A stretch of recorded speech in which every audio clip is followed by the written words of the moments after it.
og ikaw tao unsa mo kumusta man ang imuhang pagpakigrelasyon ngadto sa Ginoo.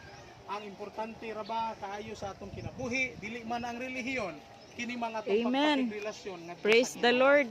Amen. So motuo ba mo ana nga importante ang pagpakigrelasyon sa Ginoo? Amen. Hallelujah.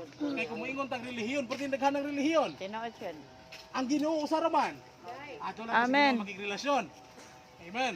So kita Hallelujah. muli among ipaambit nga na kami ang pulong sa Ginoo, ihang gugma sa tao nga diin gusto nako masayran ninyo nga kitang tao gikan ta sa Ginoo. Praise the Amen. Lord. Okay, praise the Lord. Magsugod ta mga igsoon, adun na ako'y sugilanon nga isulti nga na kanino mahitungod sa paghimo sa Ginoo sa tao. Sa sinugdanan giumol sa Ginoo ang tao gikan sa abog. Nahibaw ba mo ana?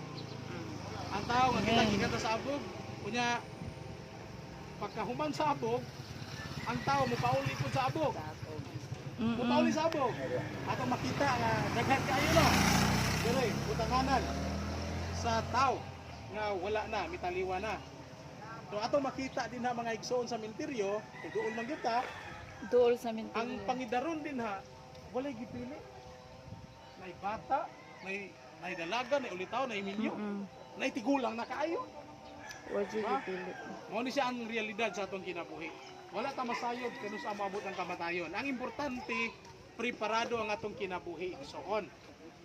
Ngadto sa Ginoo. So ang Ginoo naghimo og tao sumala sa